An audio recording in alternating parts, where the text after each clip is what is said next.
and welcome to a new episode of Digital Coffee. And I'm your host, Brett Dicer. You can please subscribe to Digital Coffee on all your favorite podcasting sites. Leave a 5-star review if you can. It really does help with it. But this week, I'm going to be talking about Microsoft, Activision Blizzard, all that fun stuff in there. The AMD new Ryzen processors, why Arkane wasn't really too happy about calling their Prey game Prey. They actually didn't want to do that. Also, World War I shooter finally launches on Steam. Nvidia Broadcast coming to OBS. Also, the Halo Infinite campaign co-op and Reforge and delays. World War II RTS game being delayed. Ubisoft confirms Assassin's Creed Mirage. Nvidia and AMD sales fall because of China for the most part. Detroit Human being acquired. Also Windows 11 Xbox controller bar. And my main thing I'm going to be talking about is going to be why do gaming peripherals are just terrible quality right now? And this is more of a personal thing because I've just recently gone through this, but why does it seem like they're not great anymore? That's what we're going to be talking about. So I hope you got your coffee cups ready. Let's get on with the show.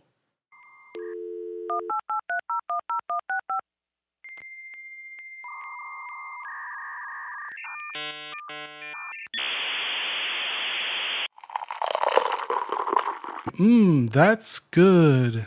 Now, first off, we're going to get into the Microsoft Activision deal. It is apparently hit a snag. It's not really a snag. It's just basically just saying that the UK regulatory has found that there's concerns with anti-competitive type of stances that they may have. So it's not really something that you can actually like say it's a snag. It's a snag. This will always come up.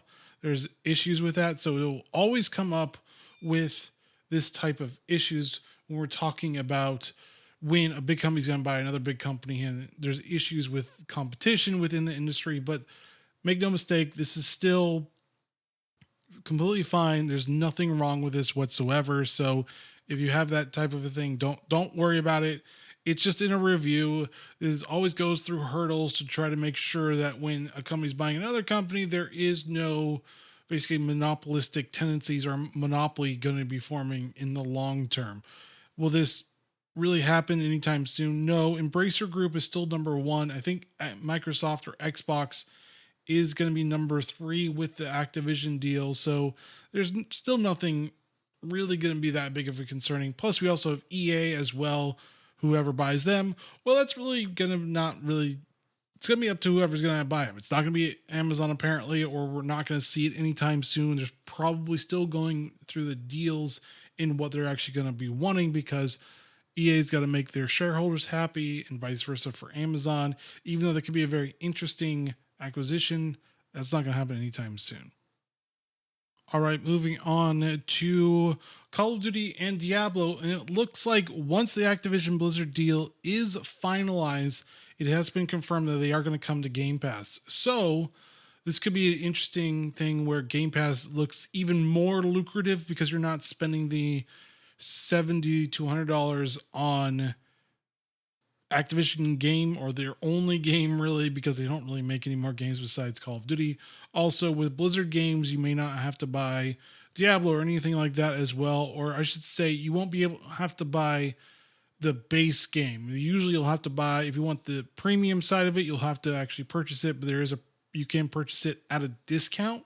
So there are differences with that one. So it does seem interesting, in Xbox, or at least Game Pass, is getting more and more lucrative or even more enticing if this deal goes through. More than likely it will. So those holding out saying, no, they're not going to do it. Yeah, they're going to do it. It's more like it's going to happen. But this is interesting to see that how important Game Pass will be in the future and what else we'll see with acquisitions or anything else like that. All right, moving on to something interesting. So the former director of Prey, the newest version of Prey, didn't actually want it to be called Prey at all. They were forced into it by Bethesda, which is weird that Bethesda would do that. I thought Arkane was on board with it, but it doesn't look like they were actually on board with it. they kind of were like, we want to call this game something different because Prey was a different game than the newest Prey was. So the original Prey was about more action game. It was about a Native American trying to kill aliens with walking on basically walls, which was interesting, but also kind of like, I guess, nerve wracking because you're like, oh, where am I? Where am I? You get very disoriented in the game pretty quickly, but Bethesda demanded it to be because I guess they had a sour taste in their mouth from the previous developer of Prey, but the former director of it said that he did not feel good about it.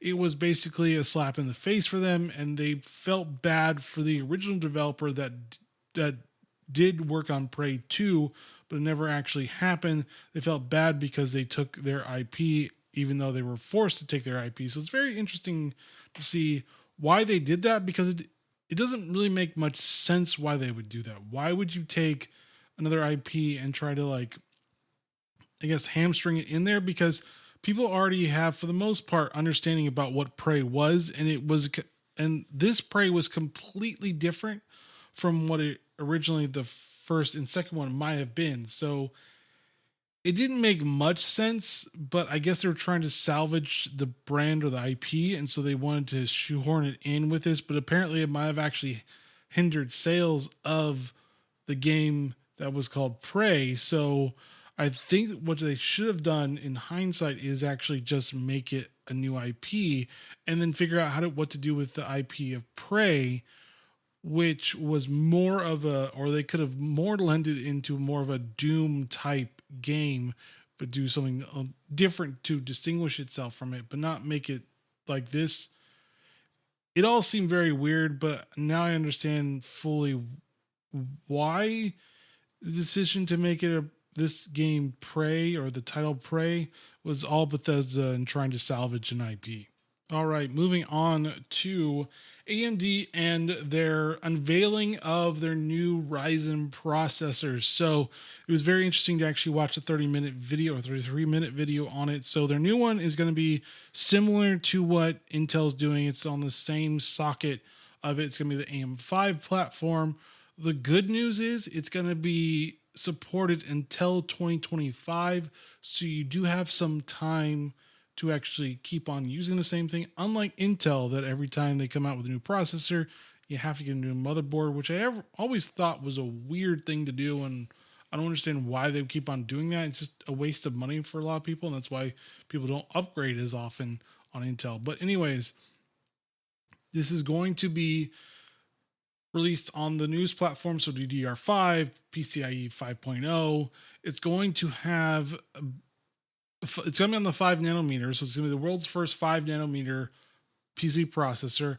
It's supposed to be the world's fastest processor for gaming and creation, but we'll see about that. I heard really nothing about the AV1 encoder, which I'm really more interested in because it just encodes a lot better than NVENC or even H.264 or H.265, if anybody actually uses that one. But it just encodes a lot better. It's a lot smoother for streaming and even to actually get any of the more higher quality videos on live streaming. That's the biggest problem right now, is that AV1 is starting to become more popular, but haven't seen too much from AMD or Nvidia on actually implementing that. That's what I want to see. But it's all very interesting to see that one of the coolest things I saw is that your AM4 coolers can work on the AM5 processor. So you don't actually have to buy a new cooler to have it run on the processor, which is actually very, very smart. I'm actually quite surprised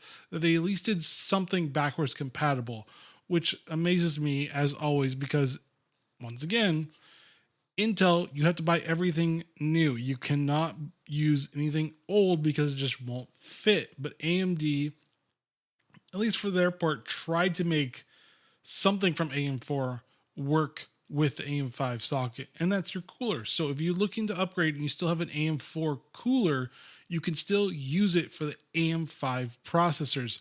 Now, there is a slight price increase. So the 5950 when I got it was around 550. This one's going to be about $600 for it, and then it's going to go down. But the highest one has had a price increase in it, and it's unfortunate, but that does actually happen. They are going to be releasing next month. So in September, actually, no, excuse me, this month in September, I forgot. Happy September. It's going to be releasing this month. So we're going to be able to see it. So it should be interesting to see what the reviewers are going to be talking about this, because that's what I'm more caring about. I mean, they did their little tests and everything. And I'm like, great, you're showing me tests that you've done that highlight how great it is. But I want to see real life tests and real life differences between Intel and AMD and see if it does outperform it quite a bit from the previous version. But we'll see.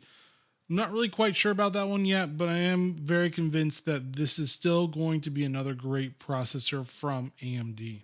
All right, moving on to the World War I shooter Beyond the Wire is finally being released. It's been in, I guess, early access, I don't know, for several years at least. I think I played it a few times, but I could never, but I tried to come back to it, but could never find a game because no one was really playing it. But it's finally releasing. It's a 50v50 World War I multiplayer shooter. It's pretty good for the most part. You will die in one shot for the most part. So if you're thinking this is going to be more like a Battlefield 1, no, it's not going to be like Battlefield 1 whatsoever. It's going to be more realistic to what World War I was supposed to be. So no, not very many machine guns, mostly bolt action rifles, and maybe some flamethrowers as well, because those were always, everything was interesting and new in World War I. Especially tanks were a part of the battlefield, but they weren't very reliable. But it's very interesting to see. And if you were kind of wanting to try it out, there is a free weekend on Steam for this one. So check it out if you're looking for a new first-person shooter that's not Hell Let Loose, which is also a great World War II realistic shooter, but this one is a World War I realistic shooter. So have a look if you like it or not. If you don't, you haven't wasted any money whatsoever. All right, so Nvidia Broadcast, which is a really great software, which I'm hoping they'll eventually update this a little bit more, but because the standalone software really hasn't been updated too much, but is going to be implemented within OBS Studio, which is a good thing because they do have really good audio features, especially for background noises. It does take it out quite well. Video in the virtual green screen is okay, but virtual green screens are hit and miss on that one. They aren't really that great yet. They still have trouble around the headset and the face to actually effectively block it out. There's flickering on that every once in a while. But if you don't have a green screen, this is actually a really great alternative. Plus, Nvidia Broadcast does have blur effects on your video as well if you want to do it that way. Now, I will say that you have to have the RTX cards, so that's the 2000, 3000, eventually 4000 series cards to actually make this work. It's not, if you don't have that, it's not going to work very well. It's going to really hinder your performance. You can still use it, but it just doesn't work as well unless you have an RTX card. But it's good to see that OBS Studio is going to be implementing these APIs because they're actually really good. Now, unfortunately, AMD users that are using AMD graphics cards, you will not be able to use this whatsoever. It is a green team type of API software that AMD has not really tried to counter quite yet, but it would be interesting to see if they actually would do something similar to it if they could. But I don't think they're focusing on this, just like Nvidia kind of did, and then kind of sort of hasn't. There hasn't been a lot of news about newer updates. The video portion is still in its beta format, at least on the video broadcast software. So hopefully they'll update it soon. Well, I got some bad news for you that love Halo Infinite. It's just a lot of bad news all around. So the campaign co-op has been delayed till this winter, and the season 3 has been delayed till 2023. So it looks like 343 Studios cannot get things out. It looks like this all started with when they unveiled Halo Infinite, and people were upset because it just didn't look ready for prime time. So they delayed it a year, and they got it actually working really well. But the problem is, it seems like they cannot update this in their intended roadmaps, and they're having issues with that, which is weird that they're having so much issues with this. They keep on having to delay it. So if you're looking to play co-op with your friends, you're going to have to wait a little bit longer, unfortunately, on that one. It's been delayed. Now, there is going to be a beta for the Forge map editor through Halo Infinite, so that should be fun. Maybe people can create their own missions through there and have other people download it and wait for 343 to eventually update the game with more content. But right now, it just seems like a huge mess for a game that came out and everybody loved. It's a huge mess for them to keep on having to delay everything, and I think they need to really focus on not delaying it anymore. They really, really, really need to stop doing that. It's becoming just, people are just frustrated with it and they just don't want to play the game anymore. And that's the biggest issue right now. All right, so we got some news on Assassin's Creed. Next game is called Assassin's Creed Mirage. There's not really much beyond a picture because they're going to be releasing details of it this month, a little bit about September 10th. So about next week-ish, kind of around that time. But it is going to be, it looks like it's in a more Middle Eastern setting. So it should be interesting to see what they're going to be doing about this.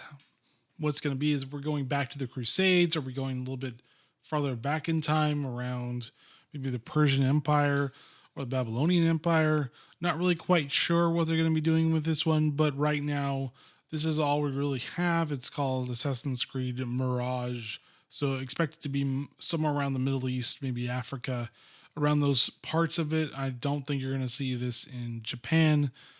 If anything, it's just going to be around that time frame. Beyond that, not really much is shared except for some artwork, which, like I said before, looks like it's in the Middle East with the artwork being shown. So we'll see if this is actually going to be any good or not. All right, moving on to, well, AMD and Nvidia have to halt sales of their products in China because the government, or the US government, has asked them. Now look, I'm fine with this. I'm fine with them curbing this type of technological type of advantage that we have for them. I'm fine with this. China can go screw themselves for all I care about. They are not one of my favorites because they've been stealing our IPs and stealing our stuff and making crappy products, which I'll be talking about later in the show, the whole time. So I'm fine with this. I'm fine with us saying, you know what, look, if you're going to keep on saber rattling, if you're going to keep on trying to say that you're going to take over Taiwan because Taiwan is an independent country, then fine. We will do this to you because you have kept stealing our IPs for decades, and now you are looking to be the next superpower or overtake us. So fine, we will halt our sales of our GPU, CPUs, and any other technology that helps you advance your AI prowess. So fine, that's fine with me. I don't care. China can go screw themselves. Well, the acquisition of EA may have actually not happened, but there was a different acquisition. So NetEase Game has acquired Quantic Dream. Now, Quantic Dream is the developer of Detroit Become Human. It's also developer of one of the newer Star Wars games whenever that decides to come out. But yeah, it's going to be very interesting to see a lot of different types of companies gobbling up developers or bigger publishers. It's going to be a lot of that. Now, unfortunately, NetEase is a Chinese company, which I always think that we should be really, really careful about what the Chinese companies are actually acquiring. Probably should stop them from acquiring any more companies and basically saying that you have to break up those other companies that you already acquired, because I do not trust the Chinese whatsoever. As you heard last time, me saying they can still go screw themselves, because seriously, you guys are the worst country in the world, or one of the worst countries in the world. I think Iran and North Korea beat you, but barely beat you. So I'm usually fine with acquisitions, but this one I'm not really that great with. But if you're wondering what Quantic Dreams have made, they've made the Indigo Prophecy. That was like their first game. They also did Heavy Rain, Beyond Two Souls, and Detroit Become Human was their latest game. Now, they're supposed to be making Star Wars Eclipse. Not really sure what that's going to be all about, because all we saw was a CGI trailer. but it's had some issues, especially from the founder of the company, and it's had some issues with alleged sexual harassment. Not really sure if that's true or not, but alleged, because it's only proven once in a court of law, not one because someone says it. Sorry, but that's how it is. All right, moving on to an interesting thing with Windows 11. I know Windows 11 is not the most favorite operating system by most people, but they do have a very interesting Xbox controller bar. They've had the Windows game bar for quite a while, but this one just allows you to open up and then allows you to open up different games or Xbox or EA or Steam right through the controller, which is very interesting and a lot of less clicking going on with that one. Now, it's really only kind of the beta format of it or the insider program. So unless you have that, you're not really going to actually get that, but it's a lot more simplified way of getting into the games. The Xbox game bar is fine. I don't really use it that much beyond maybe a shortcut or two, but beyond that, it's not really that much used by me, maybe used by a lot of other people, but this one actually seems a lot more of a utility type of thing, especially with cloud gaming titles, be able to open those up and play those quite quickly. Now, this is very interesting news that the Nvidia shipments are actually down by 26% in the second quarter of 2022, and AMD's market share is growing. So not only now is AMD taking over market share from Intel and the CPUs, but they're actually starting to do it now in the GPU market. Now, mind you, I think AMD's GPUs in the 6000, the newest one or the latest ones, is actually really good. I think they did a really good job this time around with the 6000 series GPUs. I'm interested to see what they're going to be doing with the 7000 series, but they haven't really announced that yet. I think they're going to be announcing it this month, along with Nvidia's going to be announcing their GPUs this month as well. But it's interesting to see they're taking market share. Now, AMD has made their GPUs cheaper for the most part than Nvidia has, and there's been more supply on the AMD GPUs than Nvidia's GPUs. So that's another thing that you have to take in account for. Now, with the 4000 series, it should be interesting to see what they're going to be doing with that. What Reflex is there going to be a new version with Reflex DLSS? There's going to be a 3.0 on that one, 2.5. What event or what new innovations are going to be brought forth with Nvidia? Also with AMD, what they're going to be doing with that. Hopefully we'll be able to hear something about AV1 with the encoders for both of them. Hopefully that will happen because that is the future of encoding. It's not going to be H.264. It's going to be AV1. So I'm really excited to see that. But it's interesting to see how much it fell in the second quarter of 2022. That's quite significant drop for 26%, pretty close to 30%. And as a business, you never want to see over 20% drop in shipments because that's a loss of sales. It's a 26% loss of sales, which is huge for Nvidia and a great thing for AMD. So if AMD can strike gold again with their newest GPUs and make their 7000 even more competitive than their 6000 series, I think Nvidia is going to have to figure out a new strategy to counteract with AMD. AMD is coming out strong all of a sudden, and I like to see that coming out strong. Intel, well, do better with your GPUs and stop soft launching them so people know when they're actually coming out. I'm not really too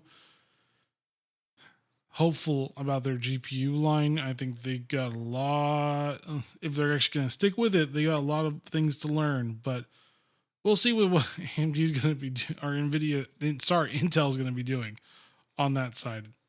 This is a little bit more personal for me because I'm having to deal with getting new gaming peripherals or gaming mice, gaming keyboards, gaming headsets, and basically getting terrible quality.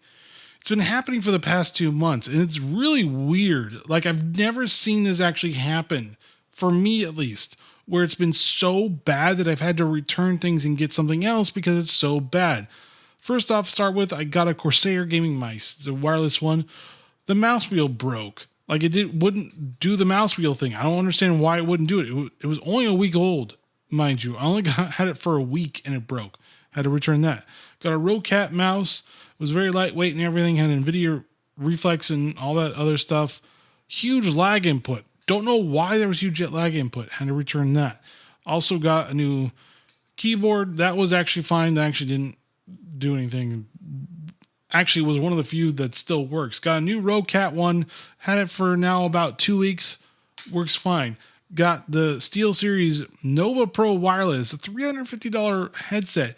And the audio was awful. I was getting stutters. I was getting audio garble. I played Overwatch, and there was one point where there was all this stuff going on, and the sound just became this like garbled mess of everything coming together. I couldn't distinguish between anything. When I played Battlefield 2042, there was an explosion that happened, and it stuck on that explosion sound and just would not get off it. I had to turn it off and turn it back on because it did not work.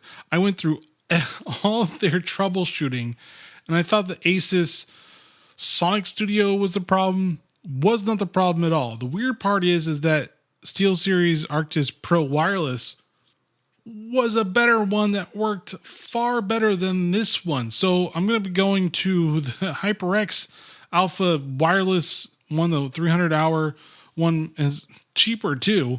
And it's 300 hours. So I don't know what's going on in the industry, but I think China and China closing down has made the product quality so much worse. Like, I've never had this issue where 3 different products just basically failed on me. Like, it was weird. Like, I've never seen that happen before. And all of a sudden it was like one after the other after the other. And these aren't cheap either. And they're still terrible. And it's just like, what is going on? Why are we getting less quality products out of these companies? And it's like, is it China? It might actually be China. I bet. I've actually worked in that side of the gaming industry. And yeah, there were points where they wouldn't tell us that they were changing the glue, and the glue was worse than the one that we wanted them to do it. And then we may have had an issue with a cooler that would leak. It actually never happened, but that could have been the issue, and they never told us. And I was like, what is going on?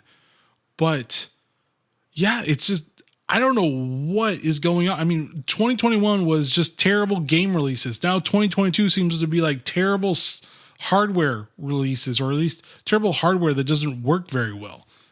Like, I don't know what's going on. I don't know if you guys had this issue, but I've had, like I said, 2 mice not work and 1 headset that I had to return. Luckily, I've had other headphones, or I would be not a happy camper, but still, it's not something you want to actually have to deal with. Like, get it together, product quality, test it out. Because, like, that Nova Pro Wireless, that was awful. Like, I was listening to YouTube videos today, and I got stutters like every other sentence. I was like, I can't deal with this anymore.